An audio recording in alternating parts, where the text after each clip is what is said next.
Films in Focus with David Sterritt is underwritten by The Movie House, your destination for first-run Hollywood and independent movies, and a digital portal to the Met Opera, National Theatre Live, and special events worldwide in Millerton, New York, and on the web, themoviehouse.net. David Sterritt is the editor-in-chief of the Quarterly Review of Film and Video, contributing writer at Cineast, film professor at the Maryland Institute College of Art, and Robin Hood Radio's very own critic. He joins us weekly. We've got a lot of films, and they are Bodied, The Happy Prince, Halloween, and Suspiria. I won't even try. Hi, David. How are you? Doing okay, Jill. How you doing this week? No comment. Okay, I'm fair Suspiria. enough. Yeah, well, we'll get to Suspiria a little bit later. The reason for covering a whole bunch of films, 4 films this week, is that 2 of them sort of go together, and then another 2 of them sort of go together. They don't really go together, but hey. So the first 2 have to do with, in one way or another, with poetry. But in really radically different ways. And I'll start off with Bodied, which is a brand new film just coming out. And it is about rapping, rap music, rap rhyming, and more specifically, it is about battle rap, which are sort of, what would you call them? Battles. Where rappers team up and they go against each other. And as with much rap music, it is full of insults. People hurl rhymed, usually, by the way, very badly rhymed, insults at one another with ferocious rhythms and ferocious speed and ferocious energy. And that is sort of what Bodied is about. It is about battle rapping. Now, Bodied was directed by Joseph Kahn, who is a Korean-American director who has made a handful of feature films and scores of music videos. So he really knows this territory. Also, this movie, one of the producers was Eminem, the very famous white rapper. So Bodied tells the story of a young graduate student who is writing a master's thesis on the use of the N-word in battle rap. And I mean, that's his topic. That's a quote from the film. He has a girlfriend. He is a young white man. He has a young white girlfriend named Maya. His father is a professor at the college where he teaches, and also, we are told, a very famous literary critic.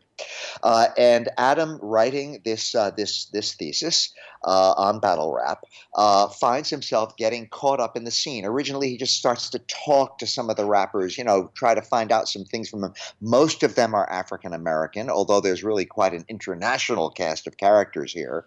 And little by little, he gets drawn in, and he finds himself becoming a battle rapper himself. Now, the thing about Bodied that everybody has to know is that this has got to be. Now, I'm about to use a phrase which I hate so much that I virtually never even utter it to criticize it. But the whole movie is a satire of political correctness and about the things that is permissible and not permissible to say in polite or even impolite company. Battle rap is, shall we say, does not go along with the rules of that.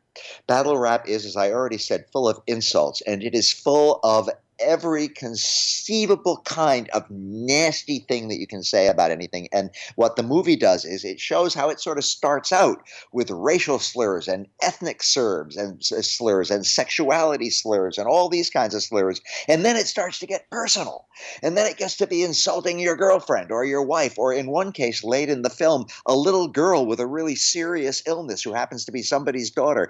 These insults start to come. And the whole question becomes, is it okay to even express these kinds of incredibly hostile feelings through rap, through music, through rhyme, through poetry? Because in a way, this movie is a movie all about poetry.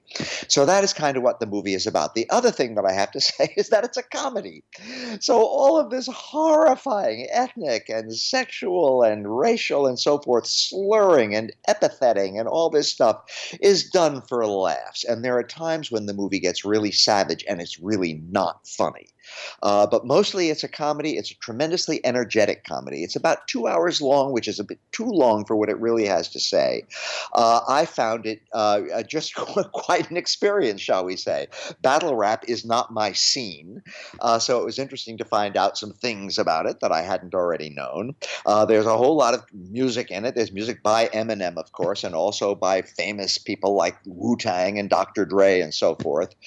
There are battle rappers from Ecuador, from Korea. There's some female battle rappers thrown in from time to time, although this is very much a macho male scene. I just found the whole movie a kind of a watch it. I kind of watched it in a state of amazement. It has some very funny stuff. I really laughed sometimes. At other times, I sort of gasped. And I thought about my students, my college students, who are so judgmental and who are so quick to point out the possible offensiveness of this and that. And that sort of thing is really roasted in this movie. And I'm wondering how they will respond to it. I'll be interested in seeing if I can get some comment from some of my students as to whether they found the whole thing too offensive for words or were caught up in the flow of it. Anyway, Bodied is quite a film. Very, very different. Turning to The Happy Prince, very different, but again about poetry, about literature. We now have a movie about Oscar Wilde. Now, there was a wonderful movie about Oscar Wilde starring Stephen Fry way back in 1997. This is a new version now, which is directed by and starring Rupert Everett, a gay actor. He has been in Oscar Wilde plays and movies. He was in screen versions of The Importance of Being Earnest and An Ideal Husband. He was in David Hare's play, The Judas Kiss, about Oscar Wilde. And The Happy Prince tells the story of Oscar Wilde's last days. Now, all this is in the movie, although the movie jumps around a lot in time. So, you really have to sort of pay attention to get all this. But I'm pretty familiar with Oscar Wilde's story. Oscar Wilde, interestingly, sued the Marquis of Queensberry. All this is real life now. The Marquis of Queensberry, the same one who set the rules for boxing that are still followed to this day. He sued the Marquis of Queensberry for libeling him by saying that he was homosexual.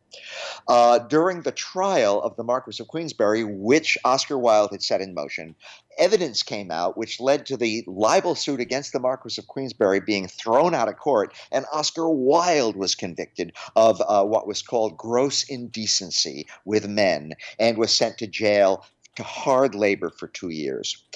He never recovered from that. He died when he was still in his middle 40s. He was totally poverty-stricken in Paris, and that is what the movie primarily deals with.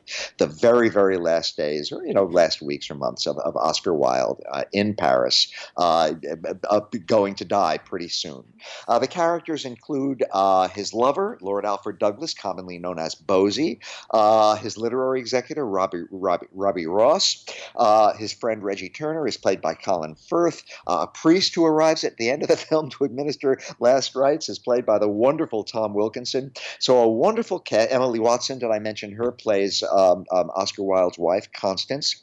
And of course, the title of the film comes from what, for me, is the most memorable of all Oscar Wilde works, the unbelievably unhappy fairy tale of The Happy Prince, which becomes a kind of a metaphor for Wilde's own life. And we see him reading it to his own children at various points in the film. The Happy Prince is not a great film. I think that the Stephen Fry movie from the 90s is always going to be, for me, the major Oscar Wilde film about Oscar Wilde's life. But it's a very, very well-made film, very, very finely acted by Rupert Everett under a whole lot of prosthetic makeup. And anybody interested in literature in general, or in Oscar Wilde in particular, or in the horrifying machinations of homophobia back when it was literally illegal to be homosexual. Anybody who's interested in any of those things should definitely see this film. Now, the other two films I want to touch on today have to do with Halloween, which is just past as we speak now.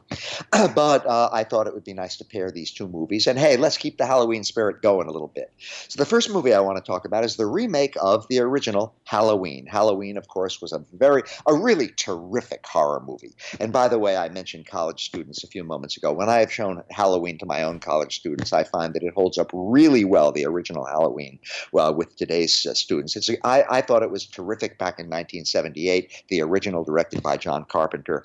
And it's a movie that always seems to hold up very well. We did not need a remake of it. But at least this remake is directed by David Gordon Green, a very uneven but very talented young director. And once again, we have, of course, the horrifying Michael Myers, who is now getting on in years, but he manages to to escape from confinement. He is, of course, if you don't know the Halloween franchise, an incredibly horrible serial killer. And we have him striding around during this movie, killing all sorts of people, while his original main victim, Laurie Strode, played again by Jamie Lee Curtis, Curtis, also many years later.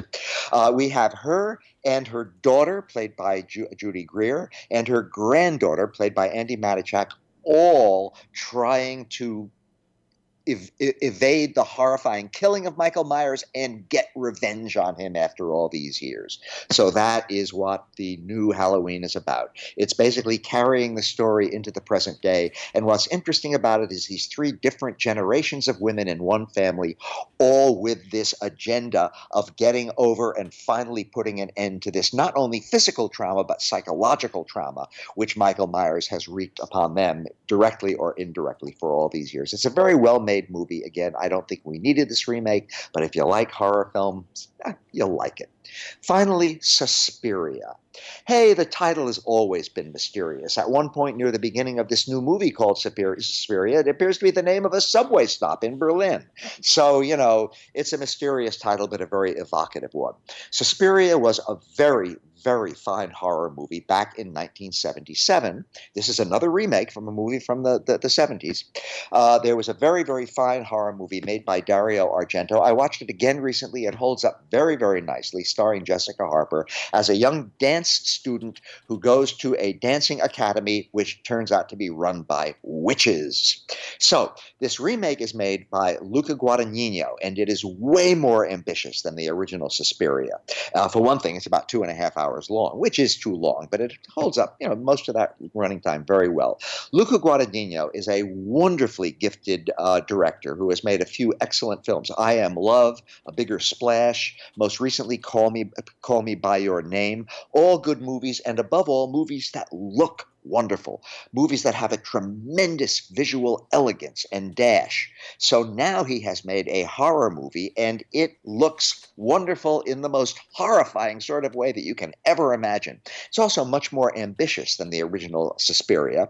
As I mentioned, it's much longer. Also, it takes place in 1977 in divided Berlin, when Berlin is undergoing the violence of the Baader-Meinhof gang and so forth.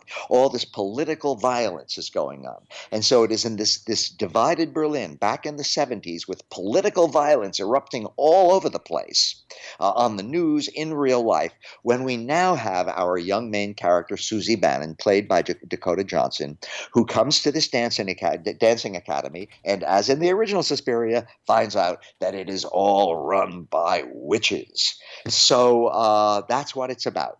It is a genuine horror movie, and it is horrific. The visuals are absolutely in-your-face horrifying. Now, I like horror movies, so I respect a horror movie that horrifies me. And this movie really did manage the trick, I have to say. Now, one of the most remarkable things about this movie, aside from the real visceral horror of it, is the casting. I mentioned Dakota Johnson already, but the real person I want to mention is Tilda Swinton. I have admired Tilda Swinton's work so much going back at least to the 1980s. She is an astonishingly good actress. She is also an astoundingly versatile actress. And in this movie, in the new Suspiria, she plays no fewer than 3 roles. She plays Madame Blanc, who is one of the witches who runs the dancing academy. She plays a man, a psychoanalyst named Joseph Klemperer. And by the way, Jessica Harper from the original Suspiria shows up in a small role as his wife. But she plays this man, this old man, named Joseph Klemperer, and at the end of the film, she plays this sort of matriarch of the whole operation, who is about 3/4 monster and about 1/4 human. And all of these carried off really amazingly well by Tilda Swinton. Yes, it's sort of a stunt, but hey, movies are fun. Horror movies are fun. And this is a fun stunt. It's wonderful to see Tilda, who I've met more than once, and I think is also, by the way, just a really nice woman. She carries this off with a great deal of aplomb, and it's just enormous fun to watch. But getting back to this, it is a fun movie if you like horror movies, if you like horrifying horror movies, but it's also a very political movie. It's fascinating that the big dance which is being prepared throughout most of the film is entitled Volk, this, of course, being one of Hitler's favorite words. And the the movie very much gets into the idea of carryovers from the Nazi era with all of its horrific violence and the violence of the supernatural which enters into this film and the real-life political violence of the 70s, which we see also going on in the new Suspiria. So it's a movie that has very serious political undertones and overtones, but mainly it's just a good old-fashioned horror movie romp with some of the most just sort of eye-popping horror visuals you're ever going to see, and a performance by Tilda Swinton that really deserves to go into the history books. So that is my somewhat varied story this week, from poetry to Halloween. I hope it all made sense. I think you did a superior job, David Sterritt, as you always do. Films in Focus, the films Bodied, The Happy Prince, Halloween, and Suspiria.